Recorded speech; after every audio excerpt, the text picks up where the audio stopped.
Good evening and salutations, my GH fans. I'm gonna be honest. This episode is actually good, and it surprised me because we have 4 days of well, terrible episodes.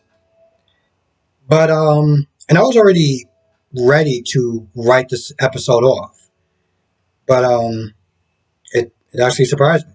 So I'm going to talk about Spencer, Nikolas, and Ava because I don't understand why Spencer was so upset with Nikolas sleeping with Esme. Because he practically wrote her off and he was only using her to get information to exonerate Trina. But throughout this whole argument, he kept sitting there saying things like, "Oh, you slept with my girlfriend." And I'm like, what? You mean a girl that you were sitting there trying to get rid of? Like, I'm going to be honest, it made completely no sense to me. And Nikolas Nikolas surprised me today because I felt like I couldn't have a lower opinion of this character, and once again, he found a way to impress me and make me actually think less of this guy. First of all, he's not there trying to make it seem as though Ava's the villain. Oh, she's only sitting there trying to, break us up or whatever. And he gets in her face talking about, you never wanted me and my son to sit there and reconcile because, you have resentment and you're jealous because you can't do the same thing with Kiki. And I'm like, whoa, whoa, whoa, whoa, whoa. First of all, instead of you actually owning up to your mistake, you want to sit there and try to throw her under the bus. Oh, it was her fault. She probably knew that you were walking in the room. She has eyes in the back of her head now, bro. And the fact that you brung up her deceased daughter to try to mitigate the damage that you're causing to your son, it's. I don't have the words for it. That's not true. I don't have the words for it without using curse words. But Ava smacks him, which normally I'm not a fan of violence, but in Ava's case, she was more than justified. And she smacks him and she walks off and they get into this big argument. And, Spencer's like, I thought when I came back, things would be different. And like, when you came back, you were sitting there trying to break up your dad and Ava. And your girlfriend torched Ava's car and started scaring her by using her daughter as a weapon. Really, bro? Really? But he says that he was doing it to get him back. On what level does that actually make any sense? So, in the end, I'm still siding with Spencer. But that's mostly because Nikolas showed just how much of a coward he is. And just kind of a terrible person in general.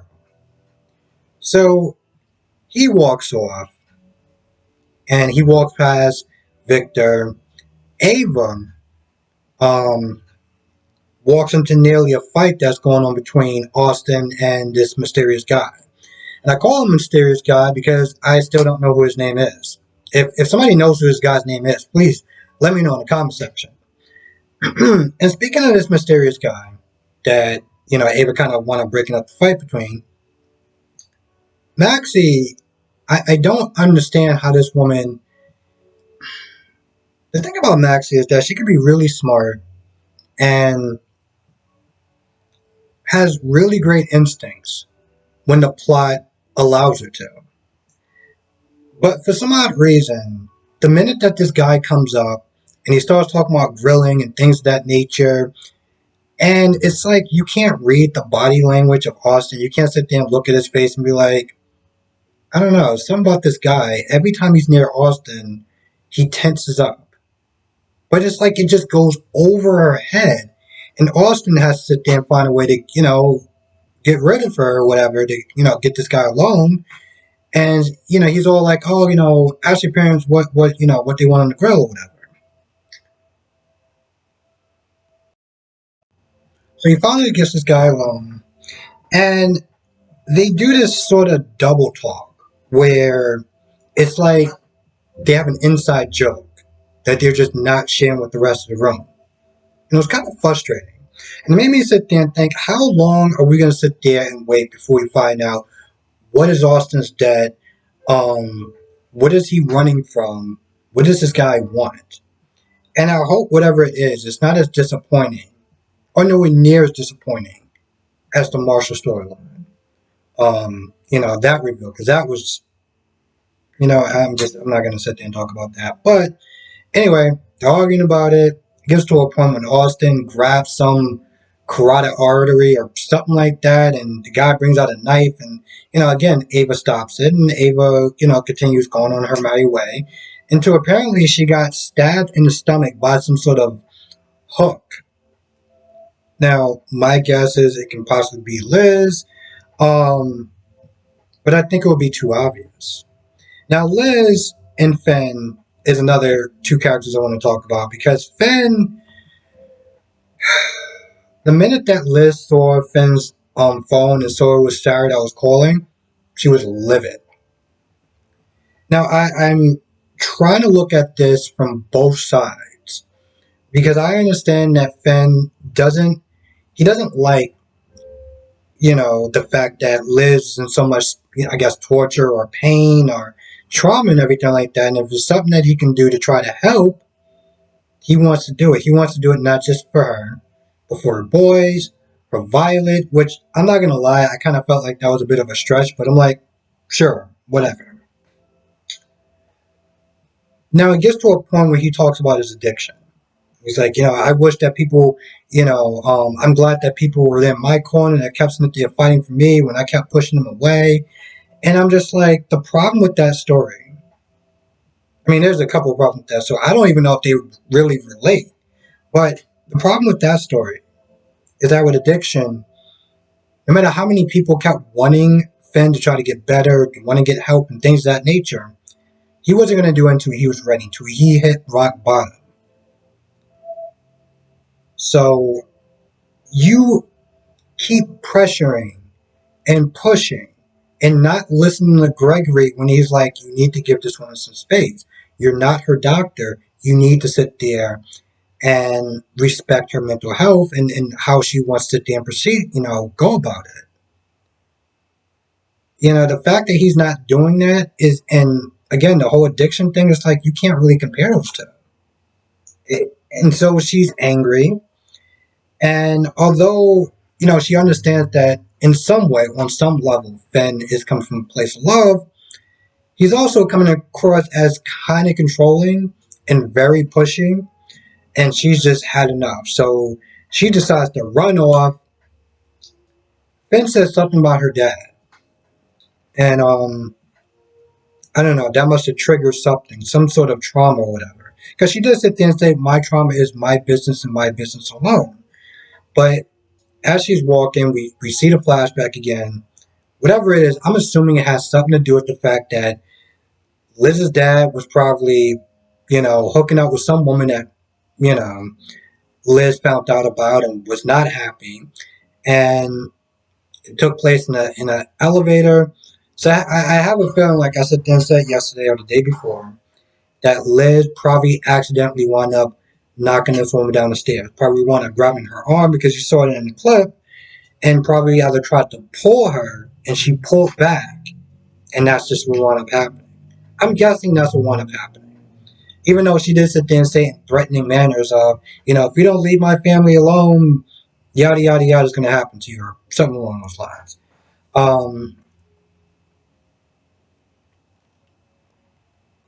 You see her walking off, and at some point again you see Ava getting stabbed with like a meat hanger or something.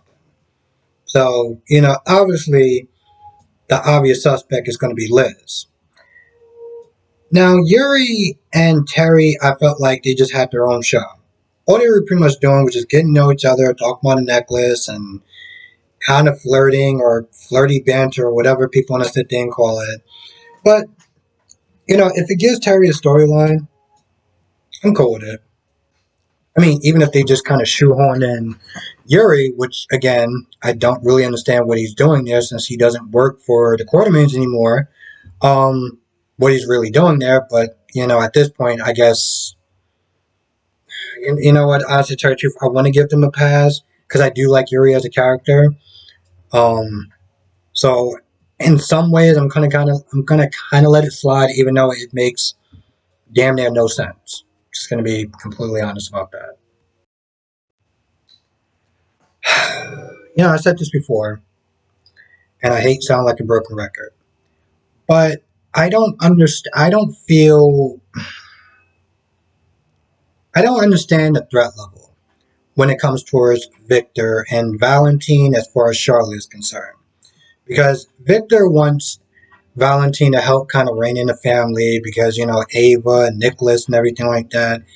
And, Valentin's like, I'm good. Like, I don't, why do I want to sit there and associate with those people? But of course, Victor's like, if you don't, then, Charlotte's boarding school, her trip is going to be extended or something. And I'm just like, it's not like she's in some sort of dark, dreary boarding school when people are just like, abusing her and treating her mean and nasty and everything like that. From what Anna, I think, or from what Nina and Valentina are hearing, is nothing but good things. So I'm just like, Valentin got upset. And he looked like he was about to start fighting Victor, but I'm just like, I'm not really getting the threat level. I'm just not. It's one thing if they weren't family and he had her in a boarding school and he was like, you know what? She's in a good boarding school. But I can easily make it being one of those really dark, dreary ones where, they pretty much kind of give the kids gruel or something. It's not like he's staying, what I'm saying? It's not that type of situation. Anyway, Anna is pretty much still blackmailing Lucy, and now she wants Lucy to sit there and try to work Victor for information, which I'm just like, I don't understand. Why would he give her anything? I get, I get that a lot of times with some guys, no matter how smart we are, we don't always sit there and think with, up here. But I feel like Victor has been around the block too long for Lucy to be sitting there trying to fish for anything. Anyway, Lucy comes there, starts flirting with Victor, and Valentine's like, what about Marty? Like, where is he at? I'm pretty sure he would not be too happy with you flirting with, you know, my dad. Now, there's this point where Lucy's trying to get some sort of pickle jar open, and she's having a hard time doing it. And I guess whatever this is, it is really working for Victor. I'm going to be completely honest, it just kind of really skipped over my head. And I'm a guy, and I don't even understand that. Anyway, Valentin takes a picture, but of course, Victor's like, I want you to delete it now. You're still kind of under my thumb. So, whatever the information that Lucy gave to Anna apparently was enough to satisfy her for now. Um, Now, at some point, Mac, Felicia, and Anna were talking about Dominique. Or Dominic? Yeah, Dominique. And, Leopold, I guess his name is. And they wound up meeting up with Cody. And they have this very awkward conversation when it comes to Dominic. And I guess Felicia must have kind of sent the awkward tension because, Cody was like, oh, yeah, I guess she's an okay woman. Or she was an okay woman or whatever. And Mac was like, she was. And the look on his face, the way he was sitting there looking at Cody, it's almost like he was sitting there looking at a long lost son. Which would make perfect sense, how they were talking about kids, a couple months before that, and that just made no sense. But, I guess Felicia must have kind of sensed it, so she kind of got Mac away, and Britt and Cody start talking, and once again, Cody's not there trying to talk to Britt. It's like talking to a wall. It's like she gives very little, and Cody says something because he always says something to annoy her. First, it's about nicknames, and then her mother, then her dad, and then her brother. He wants to sit there and talk about her brother. He's like, all right, cool. We're not going to talk about your dad. So how about your brother? He's like, you mean Peter? I'm like, okay, cool. If you don't want to talk about Peter, you can talk about Nathan a little bit. Like, you did have two brothers at one point. Um, anyway, she gets defensive, and long story short, they wind up kissing because plot, I guess. I don't know. Now, before I forget this, from what I read on Instagram, they're going to be bringing back Temporary Michael. I'm not a fan of Temporary Michael. Apparently, some people are. And I was sitting there reading in the comment section, and I just did not have it in me to sit there. I mean, granted, I want to argue with those people, but at the end of the day, it is their opinions, regardless if I 100% don't agree with it. But it is their opinion because some people are like, oh, he passed the chemistry test. I'm like, God, I have no idea what you people are talking about, but sure, whatever. And I'll talk about that for a couple of reasons. You know, the scenes with Temporary Michael, they don't hit the same. I don't know what's going on with Chad Duell in his personal life. What's keeping him away from constantly leaving and having this other guy come in and whatever. At some point, I'm assuming, they're probably going to sit there and recast Britt. And the one thing I will sit there and say is that, in a lot of ways, it's a testament to these actors and their ability to immerse themselves in these characters so much to a point where, you have Alexis. At one point, she left and she came back and so forth. When these temporary characters come in and the scenes don't really hit the same, it's a real credit to the people that's been doing it as long as they've been doing it. So I give them a lot of props. Hell, even Sam, the temporary girl wasn't hitting the same. I don't know what Chad Duell is doing. I know that sometimes, or at one point, he was on a show called The Bay, where a lot of the other soap opera actors have been on there, and I haven't watched the show, so I can't sit there and really say is it good or bad. But it's always kind of weird to sit there and watch because you have a lot of characters like people from Days interacting with people from GH, and it's just mixed bag. Hell, even the actress that played Courtney, I don't know if she's still on there, but I know she was on there at one point in time. I feel. Let me double check this. Anyway, before I go, I just want to thank everyone for watching.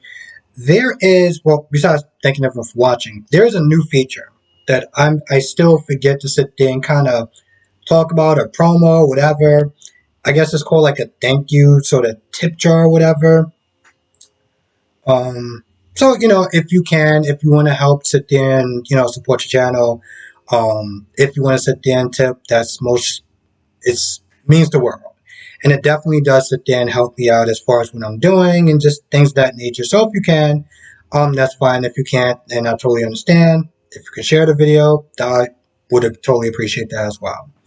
I'm going to try not to sit there and say that as much because I watch a lot of YouTube creators, and every time you start recycling the same thing as far as like, oh, share the video and like the video if you like the video, I'm like, now I'm just going to dislike the video just because you kept saying that to me. So I'm going to sit there and try not to be a broken record about this, but I haven't been sitting there saying it in a while, and I forget that now I actually have that feature to talk about it every now and then. So yeah, with that being said, I'm going to go.